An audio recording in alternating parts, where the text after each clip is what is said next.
Welcome back everyone to another Nova Heights Planet Zoo speed build. Today we're welcoming the capybaras into Nova Heights.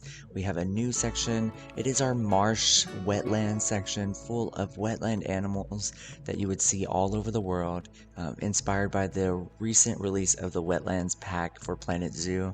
I'm so excited to welcome these beautiful creatures into this area. Building this area was probably one of my most favorite areas to build in Planet Zoo so far, and I can't wait to share the experience with you.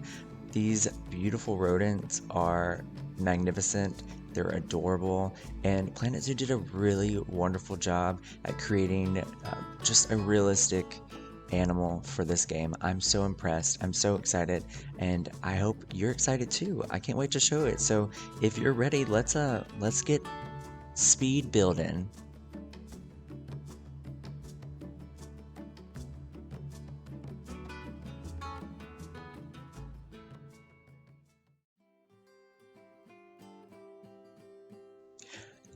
So this build was really exciting for the fact that I got to learn about an animal that I had known nothing about previous to playing Planet Zoo. In fact, when they released the information about the Wetlands Pack, I was kind of like, I would always say capybara, and I'm learning it's capybara, I guess depending on where you're from.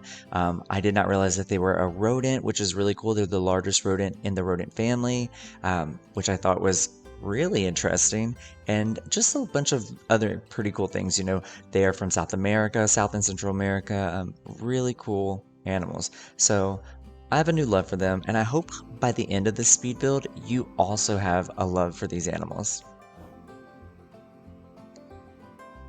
Now this speed build definitely helped me learn a lot about the game.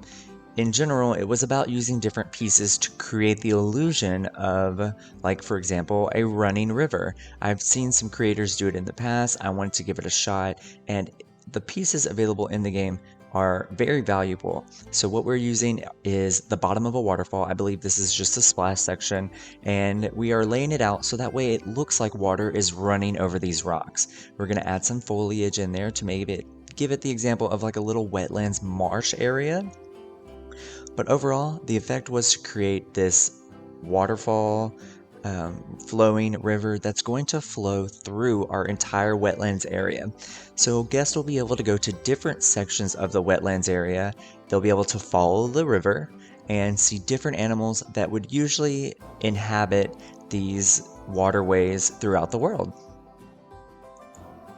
Now for the builders out there, if you are familiar with Planet Zoo, building water areas is kind of difficult when it comes to doing different levels. So the water needs to be built into a dug hole. It will not go all the way to the top of the dug hole, and for that reason, it kind of makes these waterfalls a little bit more difficult to build. So luckily, there are some waterfall pieces in the game that are very valuable, but like I said, using these little waterfall end pieces to make it look like the water is splashing down became a great tool for this build, and you'll see it in the next build as well. It really does give the effect of the water just rushing through the area, which is something that we were going for here, and I'm glad I was able to accomplish it. I'm sure with more practice I'll get a lot better, but until then, I think it looks great, you know?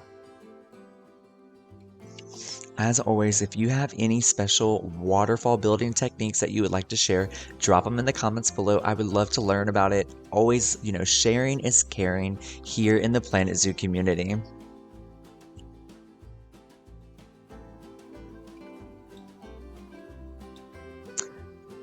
Now, a few other things to note about this particular build is this zoo is based in the United States, so it's in an area that you would see more local United States types of plants. Now, capybaras are from South and Central America, and a lot of these plants you wouldn't see in a normal zoo. So we are kind of going for a realistic build here, And for that, you're going to see more local plants that I thought would look cool in wetland areas, as opposed to the plants you would see in South America. If you are playing this game and you do not have the option to turn off the well-being of the animals, say you're building in career mode, then you're going to want to utilize the filter tool and use the plants that these animals prefer in their natural environment. So for example, the weeping willow, I believe it's the weeping willow trees, they do not belong in the South and Central America areas, and I have used them for the aesthetic purposes of this particular build. Some other aesthetic things that we've done for this habitat is create a lot of water space. So the capybara is a animal that likes to be in water. They have webbed feet to help them swim for long periods of time, and they can hold their breath, I believe, up to 5 minutes at a time, which means they want to be in water. So we've created a lot of water, a lot of plant areas, because they are herbivores and they do like to eat aquatic plants as well as grass throughout their environment. So we've given them a lot of aquatic plants as well as an aquatic feeder for them to eat at the bottom of one of the areas. Another fun little thing we've done is utilize the hot springs feature, which was given to us, I believe, in an update right before the wetlands pack came out. So this is just essentially a faucet that has hot water running out of it, and the capybaras will actually sit under it and let it flow on their head. It is very cool. It is a steamy little hot water spring. It is very interesting, and they love it. They will sit under it for an extended period of time. And so what we've done for this habitat is we've placed that hot spring closer to the guest viewing area, so that way guests will view it and we'll be able to see the capybaras more easily. Some other cool features of this habitat involve the actual capybara home being tucked away a little bit out of the guest view so it's not right in their face, and also having the entrance for the capybara habitat going into that actual building and the pathway going into our behind the scenes staff area, which is really cool because keepers can come straight out of their keeper hut and walk into the capybara habitat. This is more for the realistic portion of the game, but it's still a very cool little feature to have. Now, in terms of struggles, one of the main struggles I had with this habitat was, of course, the keeper door, which I think we finally fixed as we got into this section of the build. I was having trouble again trying to get these doors into the right spot, and then there was also the struggle right here where I was putting pieces together and connecting them, and it was just kind of a glitch where it wouldn't move in with the advanced tool like it should. I believe that has been fixed because I haven't had that problem since, but at the time it was a very challenging thing to deal with, and luckily we made it through. You know, we always make it through.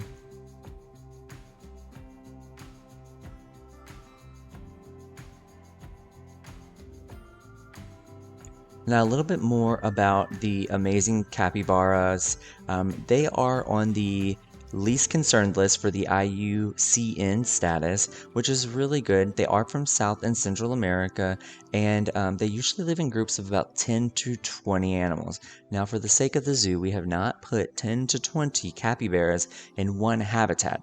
We're going to start off with 3, and I believe there are some clips of their actual offspring in the video as well, which are absolutely adorable. They're so cute and tiny. They're like half the size, and they have a few of them, so they're actually very, very cute to see. So I'm very excited for you to see them.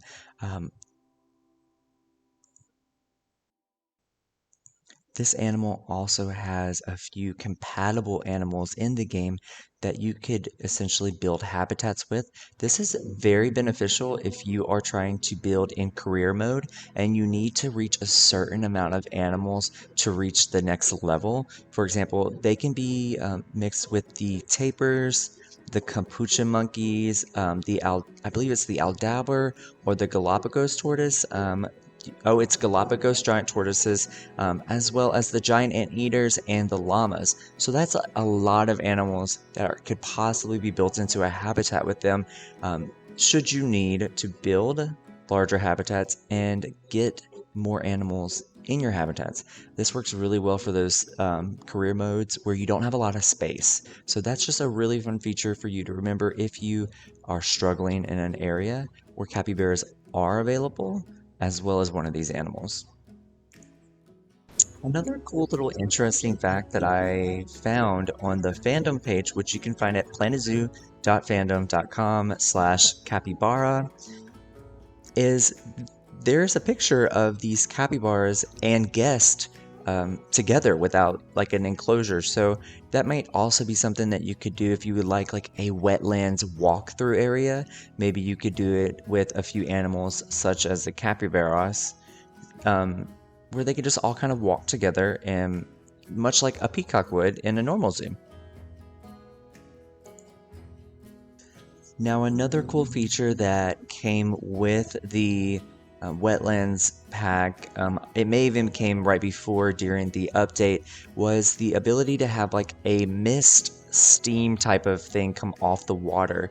This was really cool because I built the I put in the little hot springs that came for the wetlands pack, and I put in some of the mist around the water just to kind of give it that hot springs type of environment.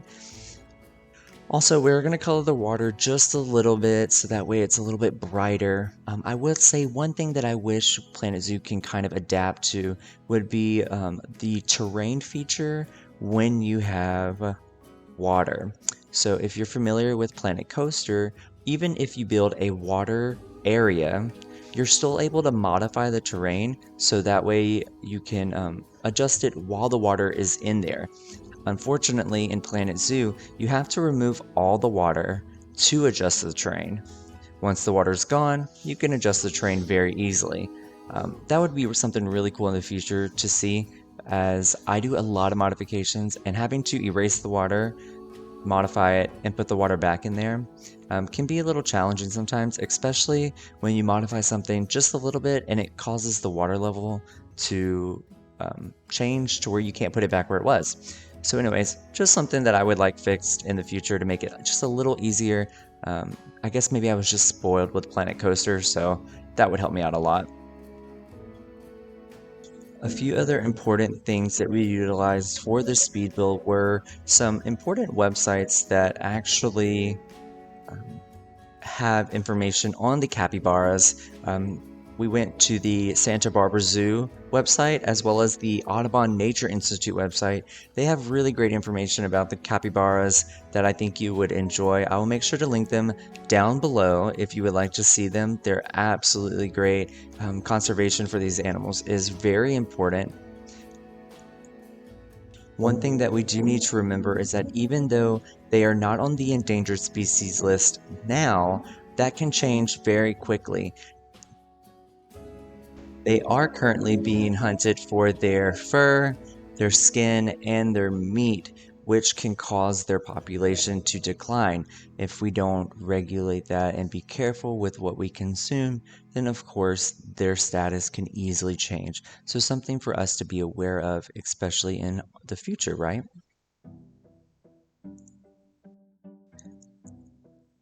Now, like I said before, I really enjoyed making this habitat, and I did change a few things after the fact. So one thing is I created this bridge and I wanted people to walk over it. I wanted it to be the main viewpoint of this habitat. People will walk on the bridge, they will see the habitat, they'll be able to look over the edges, right down at the animals. I thought that would be really cool.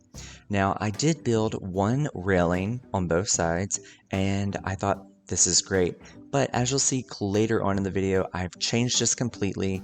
I decided it needed an awning, a place to keep people cool during the hot days while the capybaras are out there just relaxing in the water. You know, the guests will be hot and they'll need somewhere to relax. So I've added that, a nice little cover you'll see for the walkway.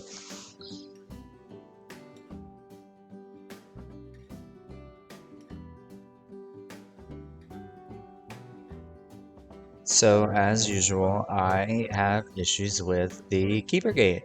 That is very common. If you watched any of the other videos, I'm always having trouble with the keeper gate. I can never get it to do what I want it to do. So, another issue, once again, Hopefully we'll figure it out one day, but for now, as you can see, we're struggling just a little bit to make it nice and flush. But I was determined this time and I wasn't going to give up. So the keeper gate's going there. If you have any suggestions, if you can see the error that I'm making, please let me know. I would greatly appreciate it. It would make things so much easier. As you can see, we did finally figure it out, but it's always a headache. Now, as far as the pieces that were used to make this habitat, I did not use any workshop pieces. I also have all the DLC packs, so if you have the same thing, then you'll be able to create something just like this. I basically used a lot of wooden pieces to kind of keep with the wetlands theme of this pack.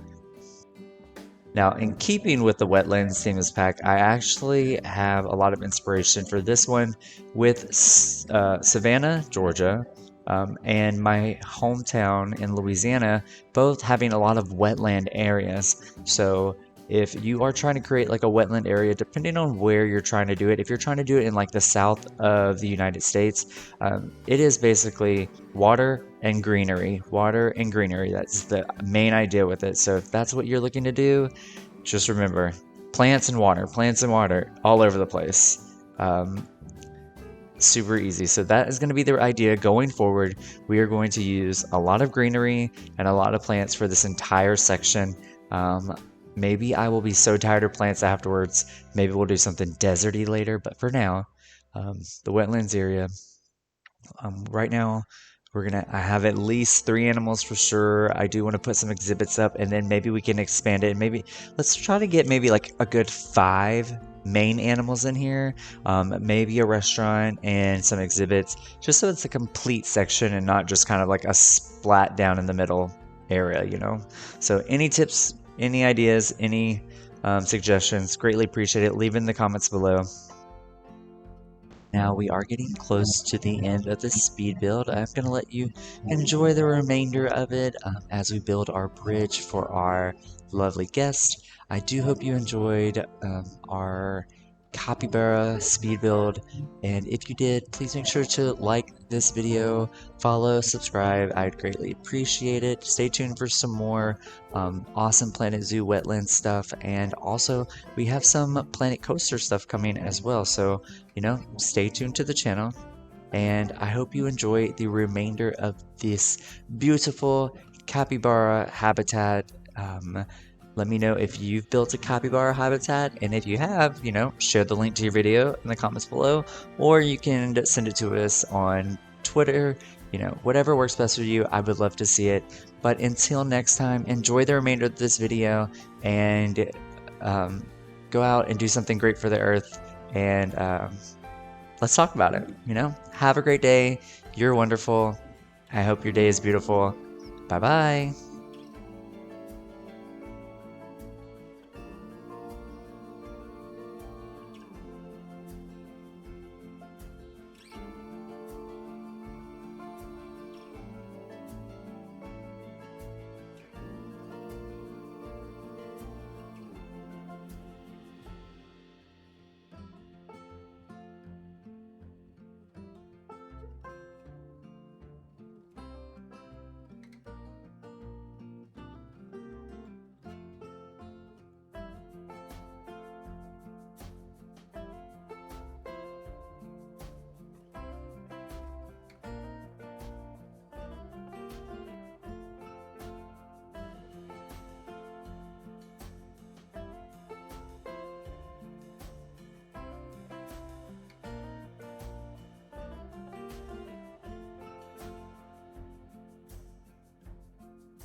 This one is